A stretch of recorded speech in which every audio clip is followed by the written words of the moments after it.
Assalamualaikum teman-teman semuanya. Lama sekali kita nggak ketemu ya. Dan ini saya memulai perjalanan lagi menuju Karangpucung. Karena kemacetan di Jakarta, saya sampai telat nih di Kampung Rambutan. Dan tersisa TD09 bis Pangandaran. Nah, enaknya di GR kan kita bisa tanya di sini. Kira-kira nanti bisa nyusul nggak bis yang arah Karangpucung? Karena nanti bisa, kalau bisa nyusul itu kita bisa pindah tanpa tambahan biaya. Dan pindahnya bisa di rumah makan ataupun di Ciamis. Jam 19 kita mulai berangkat untuk masuk tol. Dan bis ini tidak lagi menaikkan penumpang walaupun belum penuh, karena informasi dari agen dan pengawal itu tidak ada penumpang di sepanjang jalan. Jadi dari Pasar Rebo kita langsung menuju tol, tapi tidak tol Gedong atau tidak tol Pasar Rebo karena kemacetan cukup tinggi di sana. Kita masuk tolnya melalui tol Bambu Apus.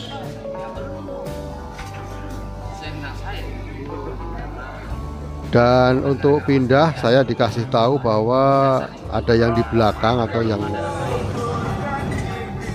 kita tinggalkan, yang berangkat belakangan, yaitu yang dari Kalideres. Kalideres itu berangkatnya pukul 18.30 dan kali ini R185 bersama Gecol. Saya komunikasi sama Gecol begini.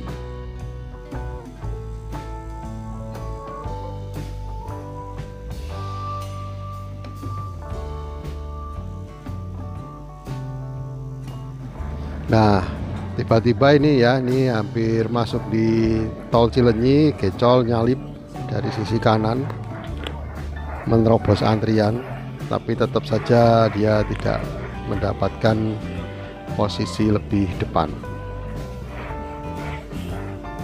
Di rumah makan ini kita ketemu banyak orang, ada Pak Lili R183, ada Mang Cucu TD06, dan personil yang lain. Itu Gecol yang pakai baju hitam. Saya kenal Gecol itu sebelum dia masuk di GR, jadi dia masih sebagai GR Mania.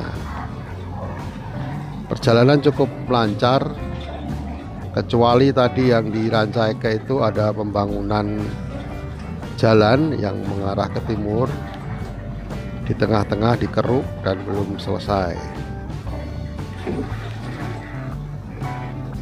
Nah, ini saya sudah berganti bis ya teman-teman ya.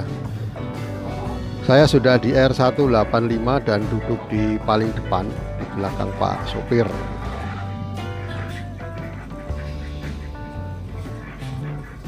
Perjalanan ini cukup lancar. Ini sudah di arah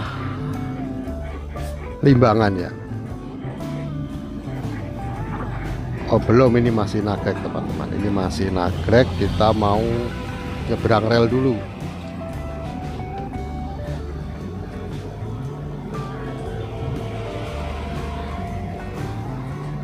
Nah, kembali ke persoalan yang tadi, saya di rumah makan memang banyak yang kenal karena saya sudah lama berlangganan, dan sok kenal ini memang cukup membantu karena ketika kita sudah sampai di tujuan, kalau kita ketiduran itu bisa dibangunkan. Di perjalanan ini ternyata ada 3 orang yang ketiduran, jadi kebablasan. Yang pertama, yang tadinya mau turun di Pasir Kunyit tapi sudah dibangunkan ya, artinya sudah teriak-teriak ini Pasir Kunyit, hanya 1 orang yang turun.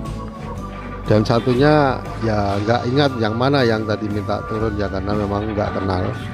sebagai penumpang biasa saja, dan akhirnya dia turun di Madura. Dan ada lagi yang harusnya turun Madura jadi turun Wanarja, dan ada yang dari harusnya turun Wanarja akhirnya turun di Majenang. Jadi seperti itu fungsinya untuk kenal sama personel. Oke teman-teman, segitu saja trip singkat saya. Lain kali kita bikin yang lebih panjang. Terima kasih sudah menyimak. Kita jumpa lagi kapan-kapan. Salam.